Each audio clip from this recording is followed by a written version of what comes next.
तब संतन निर्णय कियो, मति श्रुति पुराण इतिहास। भजवे को दोई सुभर, कह हरिदास। बार बार बंदन करो, श्री नाभा आभाए। जिन काढ़ो गाभा वेद को, भक्त माल रस दें। श्री प्रियादास पद कमल पुनी, वंदउ बारंबार। कीनि भक्ति रस बोधनी, टीका अति सुख सा। चार जुगन में भक्त जिते, तिनके पद की धूरी। सर्वसु सिर धर राखी हो, मेरी जीवन मुख। प्रहलाद नारद पराशर पुंडरीक, व्याशांबरीश शुक शौनक भीष्म दालभ्यान। रुकुमांगदार्जुन वशिष्ठ विभीषणादि, पुण्यानिमान परम भागवता नमामि। संत सभा झांकी नहीं, कियो ने हरि गुण गान। नारायण फिर कवन विधि, तू चाहे कल्याण। जो हरि प्राप्ति की आस है, तो हरि जन गुण गा। न तरु सुकृत भुंजे भी, जो जन्म जन्म पछता। भक्त दास संग्रह करे, कथन श्रवण अनुमोद। सो प्रभु प्यारो पुत्र जो, बैठे हर की गोद। काम ही नार पियार जिमी, लोभी प्रिय जिमिदार। तिम रघुनाथ निरंतरा, प्रिय लागे मोहि राम। बोलो बाके बिहारी लाल की जय। हम भक्त प्रवर पीपा जी का चरित्र ले रहे थे, जिसके लिए नाभाजी ने छप्पे गाया। पीपा प्रताप जग बास ना, नाहर को उपदेश दियो। यानी पीपा जी के मन में, चित्त में, हृदय में, बुद्धि में किसी प्रकार की भी कोई आसक्ति या जगत की कोई वासना नहीं थी, कामना नहीं थी। वो भगवान के रंग में ऐसे रंगे हुए थे कि उनकी मन, बुद्धि, चित्त और इंद्रियां भगवान के प्रेम रस में पूरी तरह से डूबी हुई थी। थोड़ा सा हम जो पिछले बार चरित्र लिया, क्योंकि काफी दिन हो गए, 5 से 7 मिनट में हम समराइज कर लें, उसके बाद शेष चरित्र लेते हैं। पीपाजी महाराज एक गागरोन फोर्ट के राजा हैं और देवी के परम भक्त हैं। ये देवी को बहुत भोग लगता है, इनके यहाँ रोज 40 मन का भोग लगता है। तो एक बार इनके यहाँ पर संत पधारे। तो संत पधारे तो संतों को जितने भाव से आदर करना चाहिए और जिस तरह से उनको सीधा या देना चाहिए सामान, उस भाव से इन्होंने नहीं दिया। दिया सामान्य तरीके से दिया। और इन्होंने कहा कि इसलिए दिया सामान्य तरीके से कि कहा कि भाई देवी को तो प्रसाद लग ही रहा है, तो आप जो है यहीं पाओ आराम से। उन्होंने कहा कि भाई हम तो हमारे ठाकुर जी को भोग लगाते हैं। तो जब उन संतों ने भगवान को भोग लगाया, तो भगवान से ये प्रार्थना की कि प्रभु, जीवन का सर्वोच्च लक्ष्य तो आपकी ही प्राप्ति है, श्री कृष्ण प्राप्ति है। देवताओं की पूजा, वो भी सकाम भाव से, वो तो अल्प बुद्धि का काम है। तो कृपया आप जो है, अब हमने इसका अन्न खा लिया है, तो हमारी आपसे प्रार्थना है कि आप इनका उद्धार करें। ऐसा संतों ने प्रार्थना की।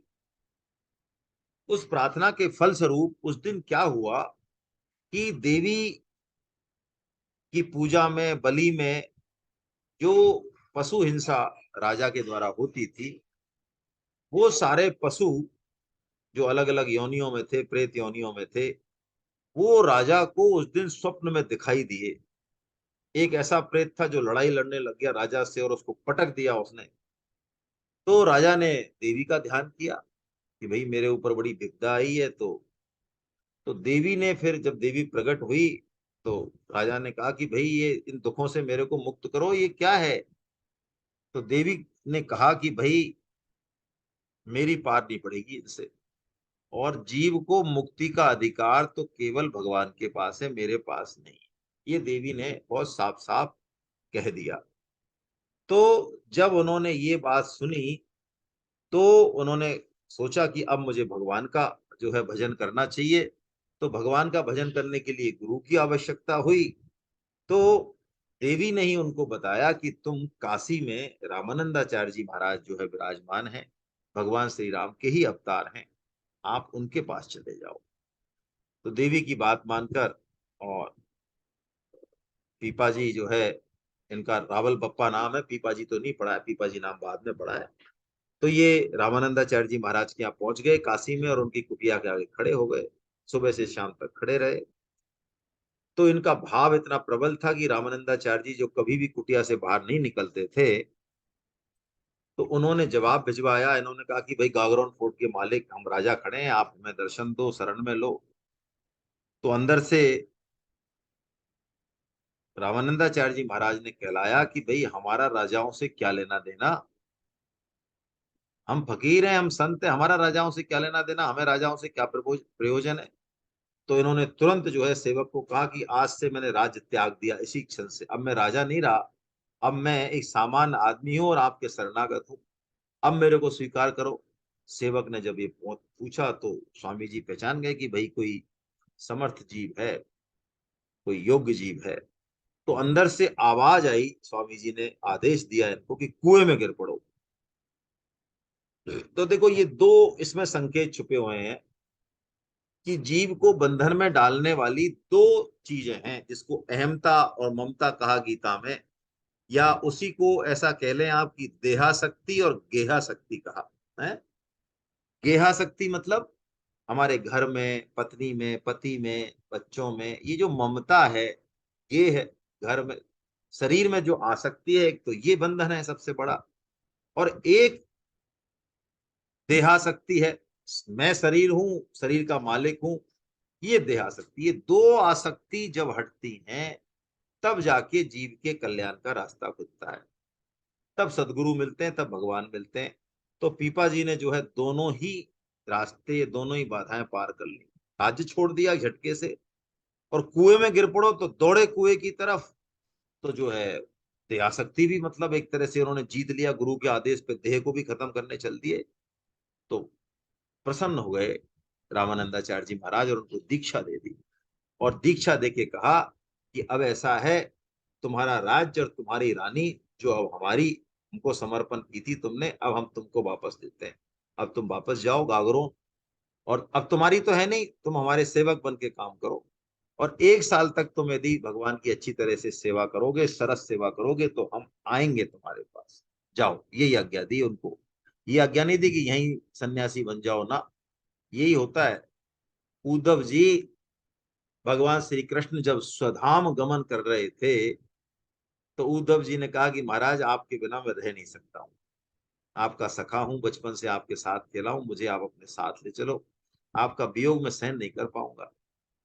तो भगवान ने कहा नहीं उद्धव, तुम्हें मेरा काम करना है। श्रीमद् भागवतम का उपदेश दिया और कहा कि बद्रिका आश्रम जाओ, श्रीमद् भागवतम का प्रचार प्रसार करना है, तो धर्म का भक्त वही है जो अपने मन, बुद्धि और मताग्रह के ऊपर भगवान की आज्ञा का सर्वोपरि कर देता है, यही भक्त की निशानी है। उद्धव जी ने भी वही किया, तो पीपा जी ने भी यही किया है। और जब 1 साल हो गए, तो कहते हैं श्री रामानंद स्वामी जी महाराज बड़े बड़े भक्तों को लेके, 40 भक्तों को लेके, कबीर जी, रैदास जी, उन सबके साथ वहां गए हैं, रहे हैं खूब वहां पे।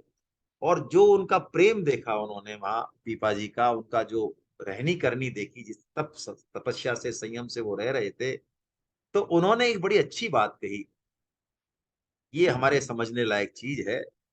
उन्होंने कहा देखो, तुम्हारी स्थिति कुछ ऐसी हो गई है पीपा जी कि तुम चाहो तो यहीं रहो, राजा बन के रहो, तुम प्रवृत्ति मार्ग में रहो, तब भी तुम्हारा कल्याण ही है। और चाहो तो निवृत्ति मार्ग अपना लो, सन्यासी बन जाओ, हमारे साथ चलो। दोनों ही जगह में कोई फर्क नहीं है, दोनों में ही तुम्हारा कल्याण है। एक बहुत बड़ा मैसेज है कि प्रवृत्ति और निवृत्ति ये मूल रूप में दोनों एक है, बाहरी रूप तो अलग अलग है। स्वामी जी महाराज ने, भाई जी ने भी यही बात कही। देखिए स्वामी जी को देखें, भाई जी को देखें, सेठ जी को देखें, तो बताइए दिन रात घोर कर्मों में लगे रहते हैं। गीता प्रेस को संभालना कोई आसान काम है? गीता प्रेस के ग्रंथों का अनुशीलन करना कोई आसान काम है? एक एक सेकंड को इन्होंने समायोजन किया है और गृहस्थी को भी संभाला, यानी प्रवृत्ति में रात और दिन रहते हुए भी इनके अंदर से निवृत्ति ही है। तो प्रवृत्ति में निवृत्ति, निवृत्ति में प्रवृत्ति, कर्म में अकर्म, अकर्म में कर्म, ये बहुत मूल सिद्धांत इन्होंने दिया। तो पीपा जी ने तो कहा कि हम तो जो है ना, अब हम तो आपके साथ ही चलना चाहते हैं, आपके साथ ही रहेंगे।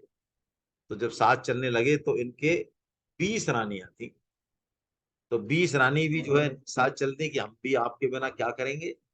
तो इन्होंने कहा कि भाई देखो, सन्यास के लिए सारे गहने ये सब त्यागने पड़ेंगे और अल्फी पहननी पड़ेगी। तो 19 रानी तो विदा हो गई।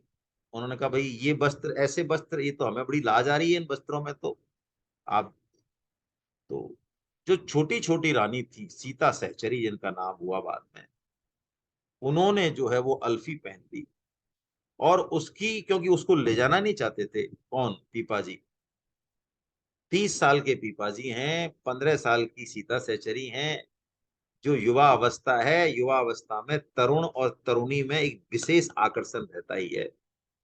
और वो सीता सहचरी अद्वितीय सुंदरी हैं।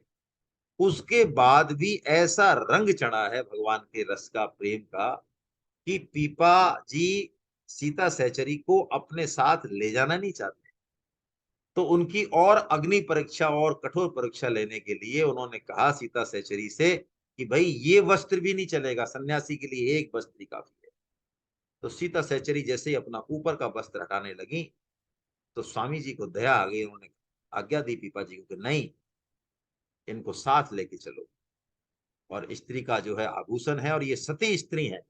तो पीपा जी ने कहा महाराज, अब मेरा इनमें बिल्कुल प्रेम नहीं है, अब आपने कृपा कर दी इनके ऊपर, तो अब मैं कुछ कह तो नहीं सकता, आप किसी दूसरे के संग भेज दो इनको। तो स्वामी जी ने फिर उनको समझाया कि सती स्त्री का त्याग उचित नहीं है, और ये जो तुम्हारी जो साधना है उसमें ये बाधक नहीं बनेगी। ऐसा करके सीता सहचरी जी सन्यास वेश में चली। अब सन्यासी सन्यासी होते हैं भाई, फक्कड़ तो फक्कड़ ही होते हैं, फक्कड़ों का रहना भी अलग होता है। अब हमने तो नहीं जो है देखा है, लेकिन हमारे तनुज जी जो है विराजमान दिख रहे हैं मुझे। तनुज जी ने थोड़ा सा, है ना, सन्यास आश्रम का भी मजा लिया है। तो उनकी रहनी करनी अलग होती है, उसमें एक गृहस्थ का रहना, एक उस, और स्पेशली एक स्त्री का रहना, थोड़ा सा उसमें थोड़ी दिक्कत तो आती है। इधर भी आती है, और इनके संकोच के कारण उधर भी आती है। तो इसको थोड़ा सोच के देख के पीपा जी ने स्वामी जी को प्रार्थना की कि महाराज आपकी आज्ञा हो तो हम जो है द्वारका के दर्शन करें, है ना, मतलब आप तो जा रहे हैं काशी, हम द्वारका चले जाते हैं, अलग चले जाते हैं, कि जिससे कि आपको कम से कम समस्या नहीं हो। उनके मन का भाव ये था। तो स्वामी जी ने जो है आज्ञा दे दी, और ये द्वारका चले गए। अब द्वारका में ये दिव्य द्वारका को और भगवान श्री कृष्ण को खोज रहे हैं पीपा जी, क्योंकि अटल विश्वास है ना कि भगवान नित्य हैं, संत नित्य हैं, गुरुदेव सदगुरुदेव नित्य हैं। तो पूछते हैं लोगों से कि भाई भगवान श्री कृष्ण की सुधर्मा सभा कहाँ है, महल कहाँ है, दिव्य द्वारका कहाँ है। तो पूछते रहते हैं। तो एक दिन कोई मिल गया ऐसा ही, है ना, उसने कहा महाराज दिव्य द्वारका यहाँ कहाँ घूम रहे हो, मत समुद्र में जाओ, कूद पड़ो वहां, वहां है दिव्य द्वारका समुद्र के अंदर, है ना, यहाँ हमारे क्यों प्राण पीते रोज रोज। तो संत जो है अपमान को भी पहचान नहीं पाते हैं। वास्तव में यही बात है, अपमान को अंदर से, क्योंकि वो टकराने के लिए अहम बचता नहीं है ना, तो अपमान भी उनको अजीब नहीं लगता है, सही बात लगती है वो। तो बस उसकी बात का विश्वास करके और सीता सहचरी समेत समुद्र में कूद गए।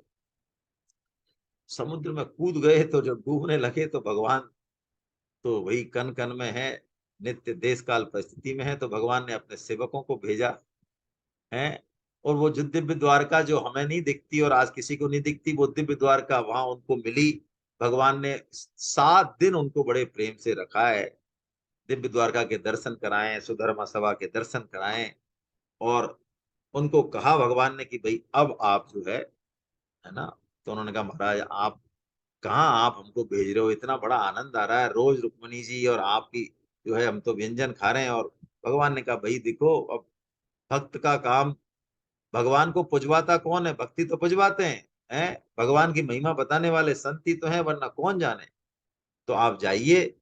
तो भगवान जैसे भरत जी नहीं मानते हैं ना राम जी के कहना, मानते तो हैं, मानते हैं, जाते हैं वापस, लेकिन मन महसूस रहा है कुछ कमी है। तो भगवान भी पहचान जाते हैं, तो अपनी चरण पादुकाएं देते हैं, बड़े बड़े संकोच बस देते हैं। हालांकि क्यों संकोच बस देते हैं कि देखो, जिसको स्वामी जी कहते हैं, जिसको ये लगता है कि मेरे मैं मान और सम्मान के लायक हूं, तो स्वामी जी कहते हैं ये स्पष्ट प्रमाण है कि हम मान और सम्मान के लायक नहीं हैं। तो भगवान श्री राम के सामने गुरु वशिष्ठ हैं, ससुर ब्रह्म ज्ञानी जनक जी हैं, और भी लोग हैं। उनके सामने भगवान अपनी भगवत्ता दिखाएं और अपनी चरण पादुकाएं दें, ये भगवान को बड़ा संकोच हो रहा है, भगवान दे नहीं पा रहे हैं। लेकिन जब भरत का भाव देखते हैं ना, कि भरत बिलख रहा है, टूट रहा है उनके बिना, तो उसके संबल के लिए भगवान अपनी चरण पादुकाएं देते हैं। ऐसे ही भगवान श्री कृष्ण पीपा जी को और सीता सहचरी जी को शंख और चक्र की छाप देते हैं कि ये मेरा जो है एक तरह से प्रसाद है। और शंख और चक्र की छाप का आज भी ये ऐसा कहते हैं, जैसे आज जगन्नाथ जी की यात्रा निकल रही है, तो जगन्नाथ जी की यात्रा का जो रथ का रस्सा है, शास्त्रों में ये बात आई है कि रथ के रस्से को यदि हम स्पर्श कर लें तो हमारे समस्त पाप धुल जाते हैं, है ना। तो शंख और चक्र की जब छाप लगती है लोगों के शरीर पे, तो वो समस्त पापों से मुक्त हो जाते हैं।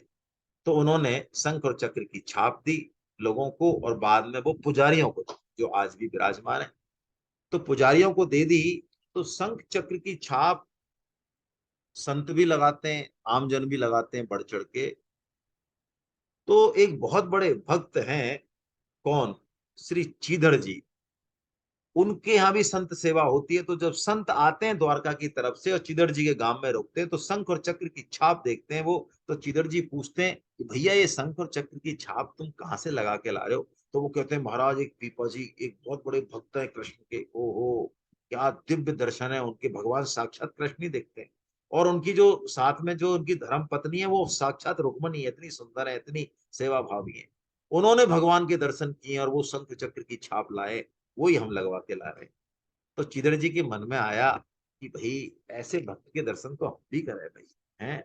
अब देखिए, यही तो बात है कि भगवान भक्त के हृदय के भाव और संकल्प को पकड़ लेते हैं, भावग्राही जनार्दना है। तो उनके मन में आई, द्वारका में खूब उनकी जब ज्यादा जो है पूछ होने लग गई, भजन में विघ्न होने लग गया, तो उनके मन में आया कि एक चिदड़ भक्त का नाम हमने सुना है, उनसे मिलने की बड़ी इच्छा है। तो क्यों ना चिदड़ भक्त के यहाँ हम चलें। तो सीता सहचरी को साथ लेके चले चले। तो रास्ता पूछा तो बताया कि शॉर्टकट तो एक जंगल में होके है, वैसे आपको टाइम लगेगा। तो जंगल में जब चलने लगे, तो वहां पे एक जो है प्रहरी खड़ा था। उसने कहा महाराज इधर से मत जाओ आप। क्यों? अरे इधर एक सिंह है, नरभक्षी है, आदमी की गंध पाके जो है आ जाता है और फाड़ खाता है आदमियों को। हम यहाँ सुरक्षा के लिए खड़े, पूरा जंगल हमने कवर कर रखा है। तो अब देखो, संतों की तो मौज है भाई, महात्मा तो मौजी होते हैं, हमारी बुद्धि में फिट नहीं बैठेंगे। सिंह और साधु का मुख कहते हैं जिधर उठ जाता है वो उधर ही चल देते हैं। तो पीपा जी ने कहा कि भाई देखो, हमें तो हमारे जो भक्त हैं चीदड़ जी, उनके दर्शन करने की बड़ी त्वरा है, जल्दी है। अब हम जाएंगे तो इसी रास्ते से। अरे कि महाराज मत जाओगे, नहीं नहीं हम जाएंगे, आपको आपने बता दिया, आपका कर्तव्य कर दिया, अब हमें जाने दो। तो चल दिए। और वो ऊपर चढ़ गया पेड़ पे, बहुत ऊंचे पेड़ पे, कि ये फाड़ खाएगा तो देखो तो सही ये क्या हो इनके संग। तो कहते हैं जैसे ही चले अंदर, थोड़ी दूर गए तो सिंह को गंध आई, और दहाड़ते हुए जो है, दहाड़ते वो आया चीदर जी के, ओ पीपा जी के सामने आया। तो जैसे ही उसने गर्जना की, तो पीपा जी ने भी गर्जना की। पीपा जी ने कहा कि तू सिंह है, हम डबल सिंह हैं। तेरे पास तो एक ही सिंह है, हमारे पास श्री राम नाम का सिंह है, और श्री रामानंदाचार्य हमारे सदगुरु है। एक वो वही सिंह के बच्चे, श्री रामानंद सिंह और श्री राम सिंह। हम हमारे पास दो दो सिंह है, बोल। अब जैसे ही उसको राम नाम सुनाया तो भाई भक्त का तो अंदर और बाहर एक होता है ना। तो जो अंदर और बाहर एक होता है ना, वो भाषा नहीं होती है। भाव में भाषा नहीं होती है। भाव उर्दू में हो, चाहे हिंदी में हो, चाहे संस्कृत में हो, चाहे किसी भाषा में हो, वो वो प्राण से प्राण का संप्रेषण है। तो सिंह में चीधड़ जी का जो भाव है वो प्रवेश कर गया, चरणों में झुक गया वो। तो उनको बाकायदा पीपा जी ने शिष्य बनाया है, दीक्षा दी है। और कहते हैं 7 दिन तक वो सिंह जो है, पीपा जी ने जो रास्ता बताया उस हिसाब से चला और मुक्ति को प्राप्त हो गया। ये अपवाद है कि सिंह योनि में भी भगवत प्राप्ति हो सकती है। संत कृपा हो, सदगुरु कृपा हो तो क्या नहीं हो सकता है। भगवान के नियम बदल देते हैं ये। अब चीदड़ जी के यहाँ पहुंचे हैं। तो देखिए, चीदड़ जी और उनकी पत्नी जो चीदरानी जी बोला है यहाँ पे, बड़े गरीब है, बहुत गरीब है। धन आता भी है तो सबको लुटा देते हैं संत सेवा। तो उनकी इच्छा तो थी कि वो आए। जब वो आ गए भक्त चीदड़ जी के घर पे पीपा जी, तो उस समय उनके पास कुछ था नहीं। उन्होंने जान लिया कि आ रहे हैं, पहले आने से पहले ही। तो कुछ भी नहीं था और पीपा जी आ रहे हैं तो उनका कुछ तो जो है उसको लाए, तो क्या करें। तो देखिए, एक बड़ा एक लोकापवाद मान सकते हैं इसको, कि चिदरानी जी ने अपने वस्त्र जो है वो वो दे दिए चिदर जी को, कि फिलहाल तो एक बार तो इनकी व्यवस्था करो, आप कैसे भी बाद में देखेंगे। तो उसको बेच के वो सीधा सामान ले आए और रसोई बनाई। और जब आ गए पीपा जी तो उनका बड़ा स्वागत सत्कार किया। और चीदरानी जी तो अंदर के कमरे में दरवाजा लगा के बैठ गए। तो जब भोग लग गया, भगवान का भोग लगा के जब प्रसाद पत्तल हुई तो देखा तो 3 ही पत्तल हैं। तो पीपा जी ने कहा कि भाई उनको तो बुलाओ, आप चीदरानी जी को बुलाओ, वो भी आए। तो उन्होंने कहा नहीं नहीं, वो जो है आप प्रसाद पाओ, उनको शीत प्रसादी पाने की बड़ी आदत है। शीत प्रसादी मतलब आप प्रसाद पालेंगे तो आपका जो उच्छिष्ट होगा वो पाएंगे, वो बाद में पालेंगे। तो पीपा जी ने सीता सहचरी को इशारा किया कि भाई क्या बात है, आप देखो जरा, है ना। तो जब सीता सहचरी गई अंदर, गई तो क्या बात है, उनको देख के और उनको समझ में आ गया कि हम भक्त बनते फिरते हैं, लेकिन आपने तो संत सेवा की एक मर्यादा, एक सीमा को जो है इस ऊंचाई तक पहुंचा दिया है। आइए हम कवित्व का आश्रय लेते हैं क्योंकि बड़ा रस है। तो 292 नंबर का कवित्व है, आप देख ले किताब में। पूछे कहो बात ये, उघारे क्यों है गात कही, ऐसे ही बेहात साधु सेवा मन भाई है। उन्होंने कहा अरे, आप इस दशा में कैसे बैठी हो भाई। तो उन्होंने कहा कि भाई संत सेवा के लिए तो ये कुछ भी नहीं है, हैं। आवे जब संत सुख होत है अनंत, तन ढक्यो के उघारो, कहा चर्चा चलाई है। चिदरानी जी का भाव देखिए, जब वो सहचरी जी ये कह रही हैं तो चिदरानी जी कह रही हैं, बड़ी अनमनी सी हो गई चिदरानी जी, क्या लेवल होगा। उन्होंने कहा अरे, हम तो आपका इतने दिनों से इंतजार कर रहे थे कि भगवान श्री कृष्ण और माता रुक्मणी के साथ आप रह के आए हैं, 7 दिन आपने वो आनंद लिया है। तो आप उनकी लीलाओं का, उनकी बातों का हमें भी वर्णन करेंगी और साक्षात श्री कृष्ण का दर्शन हमें इस तरह से हो जाएगा। हम तो आपका ही जो है प्रतीक्षा कर रही हैं, आपके दर्शनों के लिए लालायती ही इसलिए हैं। लेकिन आपने भी क्या किया, आप आए भी इतनी दूर से और आपने भी लौकिक चर्चा चला दी, भगवान श्री कृष्ण की बात न चला के और आपने इस शरीर की बात कर दी। अरे, ये शरीर तो पता नहीं कितनी कितनी योनियों में जन्म ले चुका है और मनुष्य शरीर के लिए ही तो ये अपवाद है, वरना तो ये कुत्ता कुतिया और किसके जन्म में ये उघाड़ा ही तो रहा है, हैं। ओ हो, जैसा ही उन्होंने उसको ये बात कही तो सहचरी जी तो बिल्कुल जो है उन्होंने कहा, चित्रानी जी ने और भी बात कही कि देखो भगवान श्री कृष्ण ने भी उद्धव जी से उद्धव गीता में यही कहा कि ये शरीर मलमूत्र का भांड है, लेकिन सबसे बड़ी चतुराई, सबसे बड़ी बुद्धिमानी इसी में है कि इस अनित्य शरीर से, इस मलमूत्र के भांड से भी हम श्री कृष्ण तत्व को प्राप्त कर ले हैं। तो ऐसा कह के फिर सीता सहचरी जी ने अपनी आधी साड़ी भी फाड़ी और उनको तैयार करके, और जब वो बाहर लेके आई, सबने भोजन किया।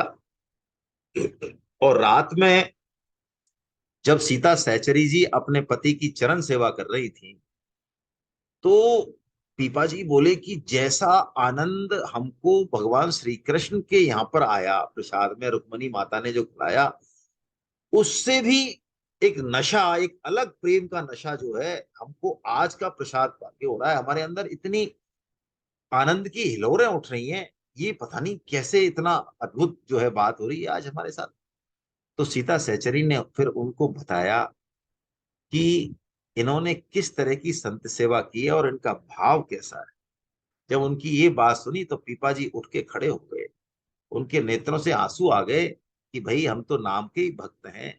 चिदरानी जी और चिदर जी का जो भाव है, हम तो कुछ भी नहीं है उनके सामने, हमें भी कुछ ना कुछ जो है ऐसी इनसे सीखना चाहिए। भक्ति का आवेश आ गया, है ना, भक्ति के आवेश में आ गया कि इनकी सेवा से हम कैसे पूर्ण हो, है ना, ऐसी बात उन्होंने कही। जान गई रीति प्रीति देखी एक इन्हीं में, हम हूँ कहावे ए पे छटा हूं न पाई है। अरे हम में तो भक्ति का इनकी तुलना में एक लेस मात्र भी नहीं है। दियो पट आधो फारी गही के निकार लई, भई सुख सैल पाछे पीपा सो सुनाई है।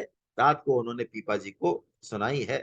तो अब ये जो है दोनों वहां से चल दिए, है ना, कुछ दिन रहे उनके यहाँ और विदा मांग के फिर टोंडे ग्राम में आ गए ये, है ना। टोंडे ग्राम में, गांव के बाहर एक कुटिया बनाकर ये रहने लगे। तो देखो, प्रारब्ध ऐसा बलवान होता है कि जो चीज हमको मिलने वाली होती है ना, वो मिलके रहती है। स्वामी जी तो कहते हैं कि यदि हमारे भाग्य में कोई धन संपत्ति मान बढ़ाई आनी होगी तो हम प्रयास करें चाहे ना करें, आके रहेगी, तीव्र प्रारब्ध है। तो क्या हुआ कि पीपा जी जब एक दिन स्नान करने के लिए गए, तो वहां उनको मिट्टी में 7 घड़े दिखाई दिए जो कि सोने की मोहरों से भरे हुए थे। आ गए वो, दृष्टि तो हो गई उनकी, उनको छुआ नहीं लेकिन आ गए। और जब कुटिया में उन्होंने रात को ये कहा अपनी पत्नी से कि तुम अब स्नान के लिए उधर मत जाना, मतलब इस रास्ते से मत जाना, उनके दिमाग में आया कि थोड़ा सा स्त्रियों को सोने का और धन का और रत्नों का लोभ रहता है, तो कहीं जो है कि उस रास्ते से मत जाना। तो उन्होंने कहा भाई क्यों, क्या बात है। तो जब उन्होंने पूछा तो उन्होंने बता दिया कि ठीक है, वहां पे थोड़ा सा, है ना, ऐसे ही मटके वटके हैं, उनमें मोहरे मोहरे पड़ी हैं। तो इस बात को चोर सुन रहे थे, चोर आए थे कुटिया में। तो चोरों ने कहा अरे ये तो बहुत जोरदार बात है यार, 7 मटके मोहरों से भरे हुए हैं तालाब के पास। तो चोर वहां दौड़े कुटिया छोड़ के। तो जब उन्होंने मटके से जो है वो हटाया ऊपर का कवर, तो उसमें अंदर से सब में सांप निकले, है ना? तो उन्होंने सोचा यार ये संत जो है ऊपर का ही संत है, कितना बदमाश है ये, देखो आप हैं, हमको सांपों से कटवाने के लिए पट्टा वहां पे क्या वो कर रहा है बताओ, हम इतने कोई बेवकूफ थोड़ी हैं। तो उन्होंने क्या किया, अब इसी सांप से बेटा इसी को कटवाते हैं। तो उन्होंने बड़ी मेहनत से जो है वो 7 मटके जो है लाए वहां से, उठा उठू के उच के, और पीपा जी के उसमें डाल के कुटिया में और भाग गए।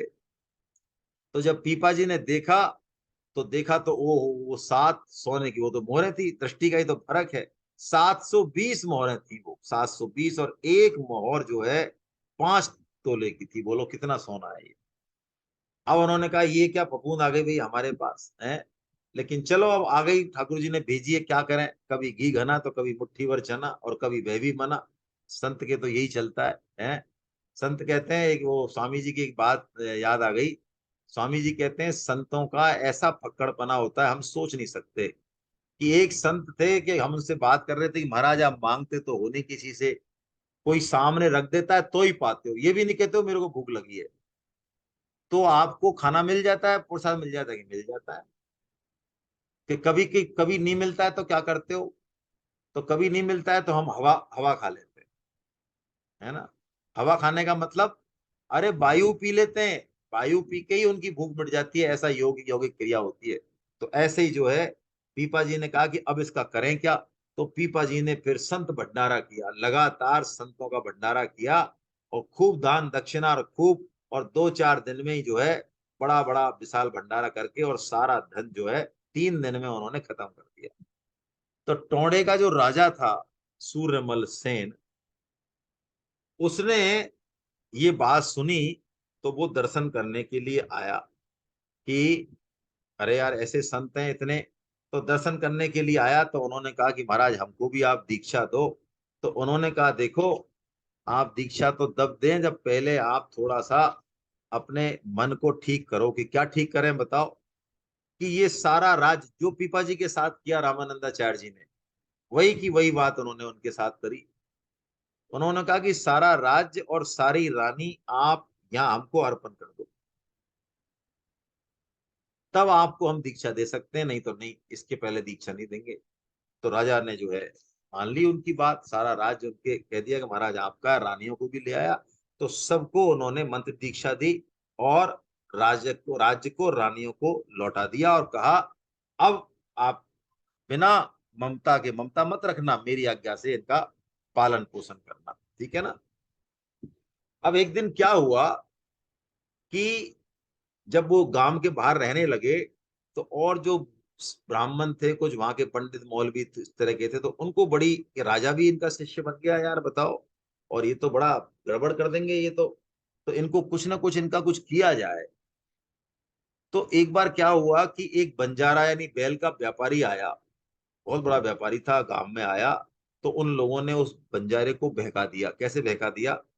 तो उन्होंने कहा देखो, तुमको बैल चाहिए ना बढ़िया बढ़िया? हाँ महाराज हमको बैल चाहिए, हम घूम रहे। कि यहाँ पर एक ऐसा व्यापारी है जिसके पास इतने बढ़िया बैल हैं, लेकिन वो तुमको हाथ नहीं रखने देगा, वो मना करेगा तुमसे कि मैं, मेरे पास बैल नहीं है, मैं जानता ही नहीं। तो कौन है महाराज? कि ये पीपा जी हैं जो गांव के बाहर रहते हैं, इनके पास बहुत टॉप टॉप के बैल हैं एकदम, और लेकिन ये हाथ नहीं रखने देंगे। उसको ऐसा सिखा पढ़ा के भेजा उन दुष्टों ने उस बंजारे को। तो बंजारा वहां पहुंचा और पीपा जी के चरणों में पड़ गया कि महाराज, अरे कि भैया हमारा बैलों से क्या लेना देना, अरे कि महाराज देखो अब आप, है ना, हम आए इतनी दूर से और हमको बैल चाहिए, पैसे आपके मनमाने आप ले लेना। और कुल मिला के वो माना नहीं, जितना भी धन लाया था, मोहरे लाया था, वो सब पीपा जी के घर पे छोड़ के, और कहा महाराज हम जरा हो आते हैं थोड़ा सा, है ना, 1-2 दिन में आते हैं, तब हम जो है, वैसे आपके बैल हैं कहाँ? तो उन्होंने भी मजाक किया पीपा जी ने कि अभी हमारे बैल जो है चरने गए हैं, है ना, चरने गए हैं, तो आप आ जाओ, है ना, 1-8 दिन में फिर आप ठीक है। तो उन्होंने क्या किया पीपा जी ने कि जब आ ही गया पैसा, पैसा रखना नहीं था, तो फिर संत भंडारा कर दिया उन्होंने बहुत बड़ा एक बार। तो बहुत बड़ा संत भंडारा था, तो संतों की पंगत लगी हुई थी अगले दिन, और वो बंजारा आ गया। तो बंजारे ने कहा कि महाराज आपके बैल जो है आ गए क्या? यहाँ आ तो गए, लेकिन अभी जो है ना, वो जो है अभी थोड़ा भोजन कर रहे हैं, कि महाराज थोड़ा दिखा तो दो मेरे को कैसे बैल हैं। तो वो बाहर ले गए उनको और जो पंगत लगी हुई थी लंबी लंबी जो है, उन्होंने कहा देखो ये हमारे बैल हैं, ये सारे जो संत प्रसादी पाए ये हमारे बैल है जितनी भी है, मैं इन्हीं का व्यापार करता हूँ भैया, है ना। तो देखो इस बात में थोड़ी गंभीरता भी छिपी हुई है। आप श्रीमद् भागवतम में शुरू में जब हम पढ़ते हैं, तो परीक्षित को बैल मिलता है, तो उस बैल को सुखदेव जी ने कहा कि वो वृषभ धर्म रूपी वृषभ है। तो संत को भी बैल इसलिए कहा जा रहा है यहाँ कि वो धर्म पे ही टिकते हैं, धर्म का ही आश्रय लेते हैं, धर्म का ही प्रचार करते हैं। और जैसे बैल जो है एक जगह से दूसरी जगह माल ले जाते हैं, ऐसे ही संत भी जीवों को इस लोक से परलोक तक, भगवान के लोक तक पहुंचाते हैं, है ना। तो यानी कहने का मतलब है कि उनको इसलिए उन्होंने कहा कि भैया ये हमारे बिल्कुल एकदम बैल है मुस्टंडे, हम तो इन्हीं का व्यापार करते हैं। तो जब बंजारे ने उनको देखा तो अब संत सेवा का प्रभाव मान लो, पीपा जी का प्रभाव मान लो कि बंजारा उनके इस भाव पे और संतों के दर्शन करके धन्य हो गया, और उल्टा बेचारा बाजार से जाके कुछ कपड़ा लत्ता और लेके आया और सबको जो है उसने पहनावनी की, है ना, बड़ी अच्छे से उसने पहनावनी की। तो ऐसा इनका चरित्र। अब इनके कुछ और चरित्र भी हैं, हम जल्दी जल्दी लेते हैं कि एक बार क्या हुआ, पीपा जी के घर पे भी संत आए। संत आए तो पीपा जी थे नहीं, पीपा जी गए हुए थे राजा के यहाँ पे, और पीछे सीता सहचरी थी। तो सीता सहचरी ने सोचा कि हमारे पास ना तो अन्न है ना धन है, और संत आ गए हैं तो क्या करें।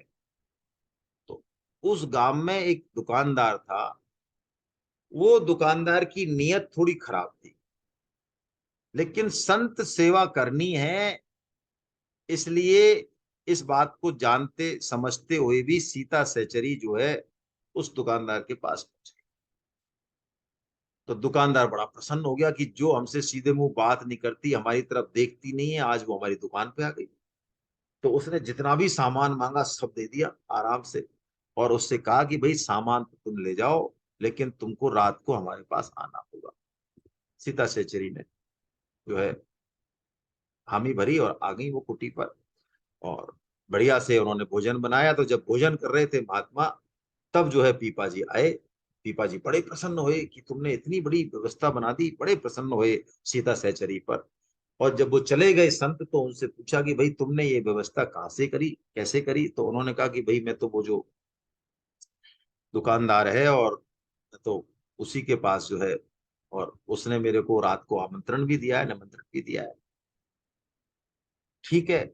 तो कहते हैं कि पूरा श्रृंगार किया सीता सहचरी जी ने, और उनको पहुंचाने के लिए साथ में, क्योंकि बारिश होने लग गई थी, तो सीता सहचरी का श्रृंगार खराब नहीं हो जाए, इसलिए पीपा जी खुद उनको कंधे पे बिठा के और उस दुकानदार के पास चले, है ना।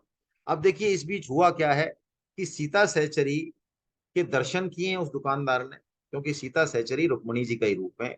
और सीता सहचरी जो अन्न लेके आई और भगवान को जो प्रसाद लगाया, उन्होंने भगवान से प्रार्थना की कि हे प्रभु, अभी इसकी बुद्धि पूरी तरह से विषयों में रमी हुई है, ये देह से ऊपर नहीं है, तो आपका ही है, आप तो बुद्धि के मालिक हैं, आप इसको अपना लें, और इसकी बुद्धि जरा, है ना, ये विषयों में बहा जा रहा है, ये पामर जीव है, इसके पे ऊपर जरा कृपा करें, आप हमारे ऊपर कृपा करें।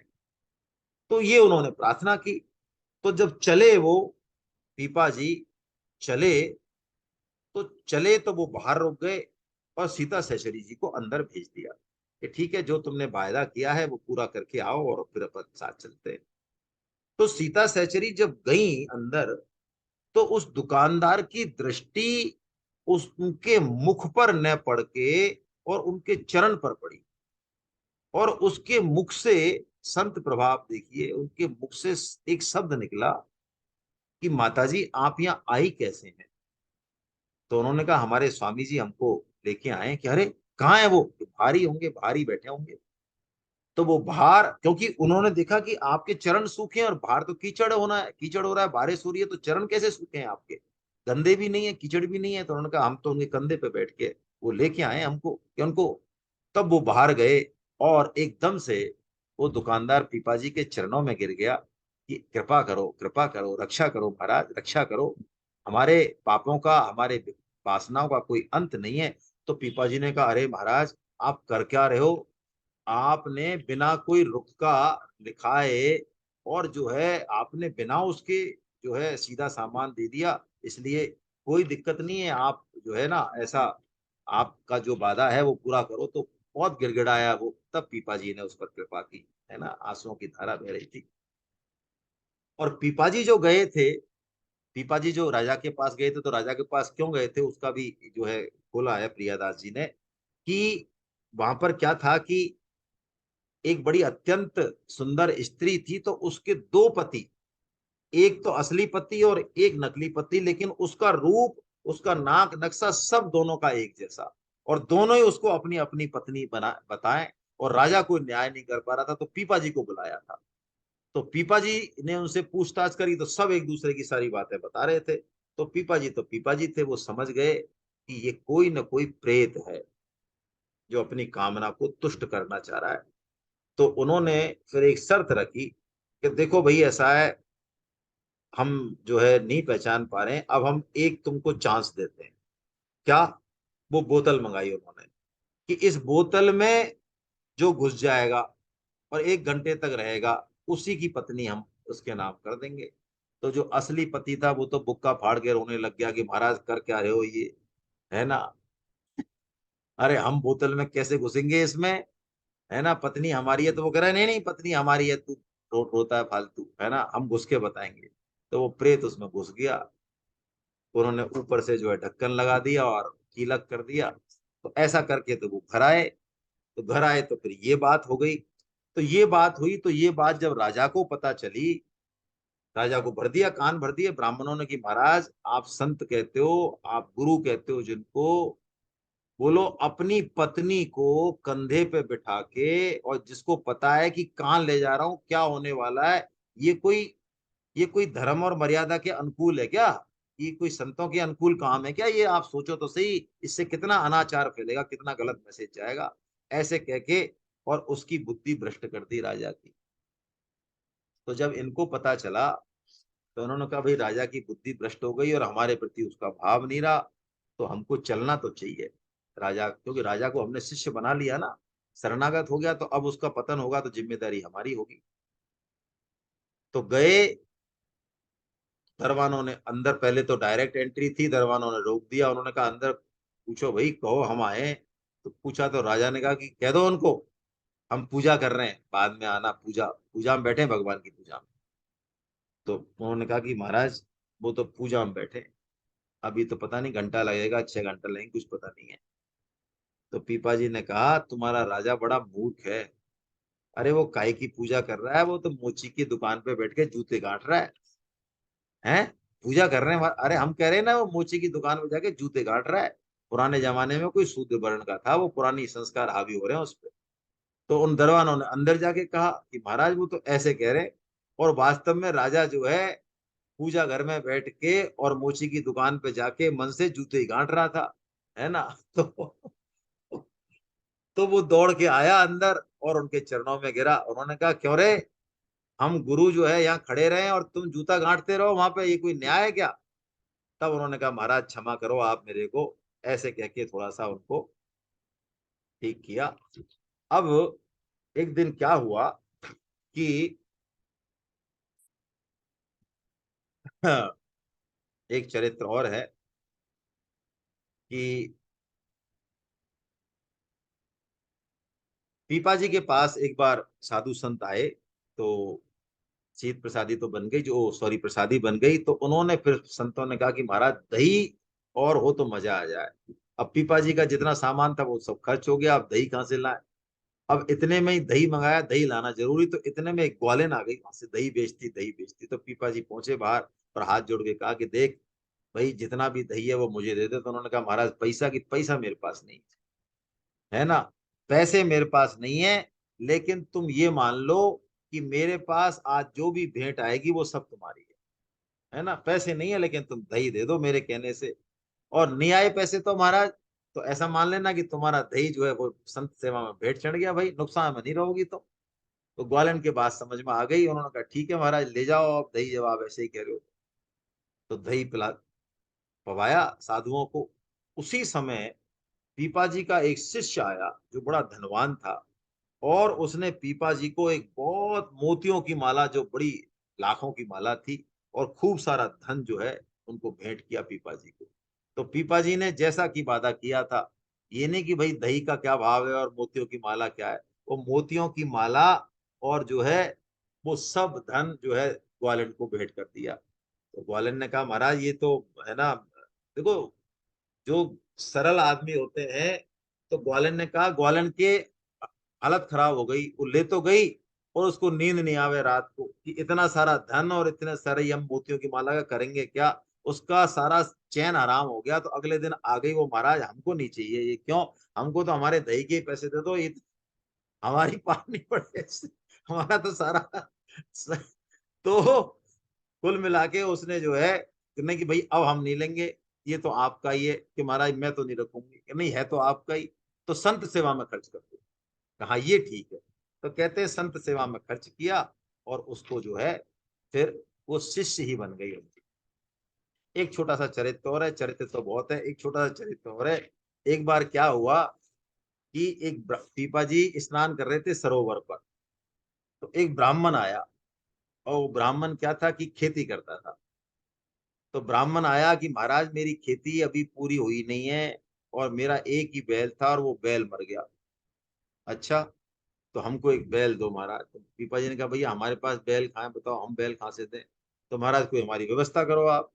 उन्होंने कहा भाई हमारे पास पैसे भी नहीं है, हम व्यवस्था भी कैसे करें आपकी, बताओ ना तो बैल है और ना हमारे पास पैसे हैं। और रोने लग गया वो कि महाराज कुछ तो दो, हमारा कुछ तो इंतजाम करो आप। अब उन्होंने कहा हम क्या करें भाई, क्या करें बताओ, कि महाराज हम मर जाएंगे, हमारा परिवार जो है सारी खेती खत्म हो जाएगी बिना बैल के। उस समय क्या हुआ, एक तेली का लड़का अपने बैल को पानी पिलाने ले आया उस सरोवर पे। तो पीपा जी ने कहा भैया बताना तेरा ये बैल जरा देना इधर। तो उसने बैल की रस्सी दे दी पीपा जी को। पीपा जी ने जो रस्सी जो है वो ब्राह्मण को दी। तो कि ये ले जाओ इसको। तो और उस लड़के ने कहा कि महाराज ये हमारा बैल आपने जो है कि यार अब हमने दे दिया इसको। तो और लड़का तो क्या कहे, तो वो अपने पिताजी के पास गया। तो वो पिताजी आ गए। अब पिताजी उनसे झगड़ा करने लग गए। तो उन्होंने कहा कि देखो ऐसा है, हमने दान में दिया है, कि दान में दिया है तो कोई अपनी चीज दान में देते यार, तुमने हमारी चीज ये कौन सा क्या लेना देना है तुम्हारा, ये कोई दान का तरीका है, हमारा ही बैल दे दिया उठा के तुमने। अरे हम क्या कहा। उन्होंने कहा भैया तुम गुस्सा मत हो, ब्राह्मण संतों को दिया है, ब्राह्मण को दिया है, ये खराब नहीं जाएगा, दान पुण्य की बड़ी महिमा है, ब्राह्मण का दान जो है। तो उन्होंने कहा अरे तो दान देते तो तुम्हारा देते ना, हमारा दान से क्या लेना देना है। झगड़ा, फिर वो झगड़े पे उतारू हो गया, उसने कहा बैल तो गया है, और पीपा जी मान नहीं रहे। तो झगड़ा करने पे उतारू हो गया बुरी तरह से, वो झगड़ा करने लगा। जब नौबत वैसी आई तो पीपा जी ने कहा, फटकारा पीपा जी ने, खबरदार, यहाँ पे झगड़ा कर रहे हो फालतू बैल के लिए, तुम्हारा बैल घर बन रहा है, पहले घर जाके चेक करो अपना, यहाँ बैल के लिए आए हो।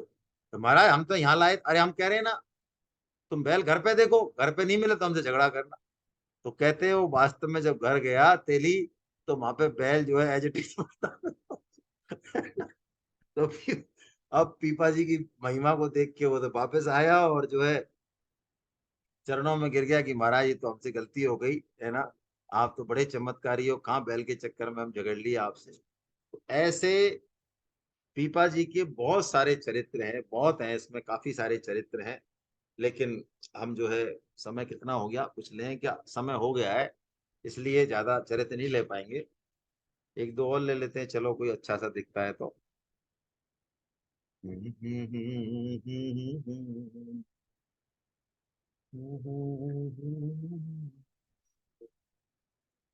इनके भतीजे हैं दौसा के श्री रंग जी, उनका भी जो है एक चरित्र है बड़ा अच्छा है। तो रंग जी के यहाँ गए अपने भतीजे के यहाँ ये, तो बैठ गए बाहर, और वो रंग जी भी भक्त हैं इनके भतीजे, तो वो भगवान की सेवा कर रहे हैं। तो माला पहना दी और मुकुट पहना रहे हैं, तो वो मुकुट आ नहीं रहा है। मुकुट कैसे भी ठूस, माला सॉरी माला भी नहीं आ रही है, मुकुट पहना दी तो उसके ऊपर माला नहीं आ रही है। ये बाहर बैठे हैं, और लेकिन इनका मानसी में प्रवेश है भगवान के भावों में, और रंग जी के भावों में बाहर बैठे हैं। तो इन्होंने बाहर से बैठे बैठे ही मानसी में कहा कि भाई माला की गांठ खोल के और ऐसे पहना दो ना। तो उन्होंने कहा अरे यार ये बात तो सही है, तो उन्होंने ऐसे पहना दी। लेकिन पहनाते ही रंग जी ने कहा अरे ये आवाज कहाँ से आई, कि ऐसे पहना दो। तो जाके देखा, तो देखा तो चाचा जी बैठे।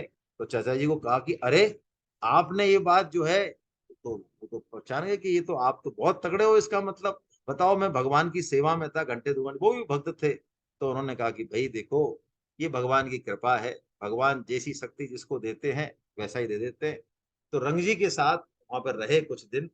तो एक दिन क्या हुआ, दौसा में किसी गांव के सरोवर पे ये बैठे थे, तो दो स्त्रियां कंडा बीनते हुए आई।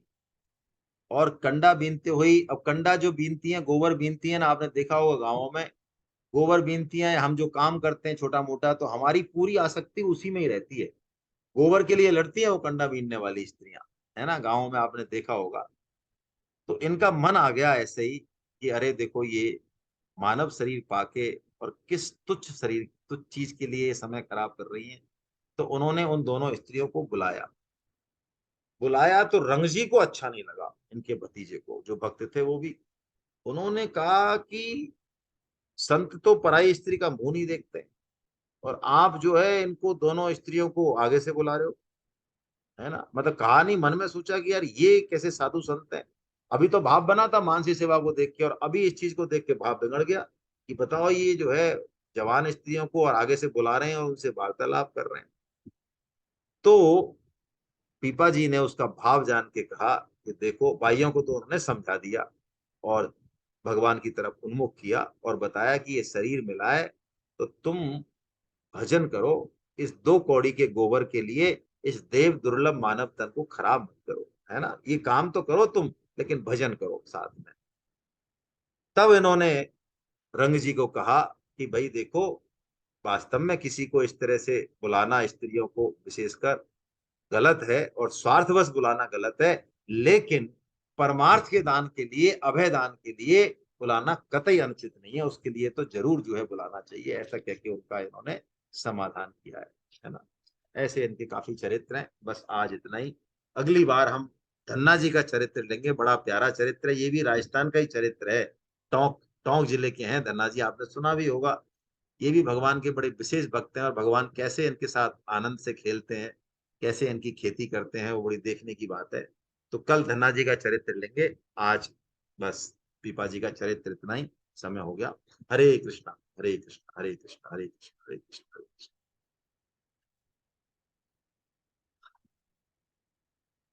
तनुज जी कहाँ गए, अभी तो दिख रहे थे।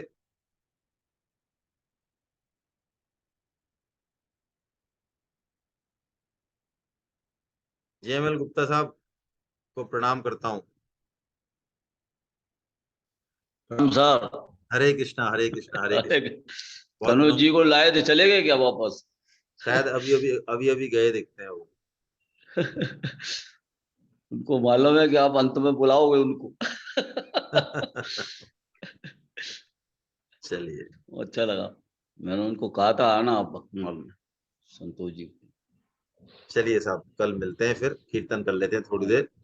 हरे कृष्ण हरे गोविंद जय जय गोपाल जय जय, गोविंद जय जय गोपाल जय जय। राधा रमन हरि गोविंद जय जय। राधा रमण हरि गोविंद जय जय। बोला गोविंद जय जय गोपाल जय जय, गोविंद जय जय गोपाल जय जय। राधा रमण हरि गोविंद जय जय।